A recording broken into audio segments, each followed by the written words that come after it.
Hello mga kalangga, nandito po tayo ngayon sa Enchanted River. Yan po yung Enchanted River. Yung time na yan, nag-fish feeding po sila. Yung time ng fish feeding nila is 12 noon, tsaka 3 p.m. ng hapon. Bawal po maligo pag nag-fish feeding sila. Kasi yung hindi lumalapit po yung mga isda, kaya pinapaakyat po lahat ng tao while nag-fish feeding sila. Yung nagpapakain, sumasakay lang ng bangka, dalawa sila. Yung isa, taga-sagwan, yung isa, nagpapakain ng mga isda. Napakagandang lugar na to, isa lang po itong sa Surigao po to makikita yung Enchanted River. Ang ganda-ganda, ang linaw ng yan. Tapos na po sila mag-fish feeding. Ayan, pwede na po kayo maligo. Pag naliligo po kayo, required po nila na magsuot kayo ng life jacket kasi malalim. Tsaka yung tubig, parang hinihila kayo pababa. Kaya may lubid po yan. Masa. Ito lang na. Hello guys, papunta na kami sa Sibarat Fish Cave.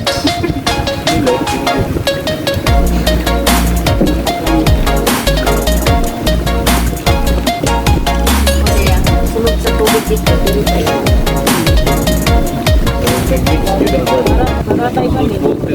Asa man ang salt water?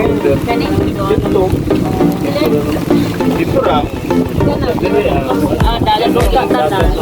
Tapos na din sa bawal, dili na dito sa dili na masulod. Dili na. Sarap daw. Dili na sarado. Sa puso. Nasa yung dito ba maikot ba mo ba? Ang bato na buhay ba yan? Hello guys.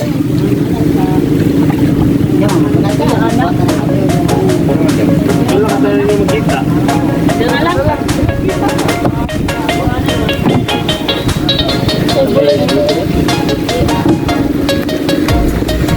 Ay, mabasa yung cellphone natin kasi guys.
Nahadlok. Nahadlok. Nawala na. Bogan? Wala pa. Diabaw man na. Sige na. Mahadlok siya. Lalak ka. Ha? Sa'yo,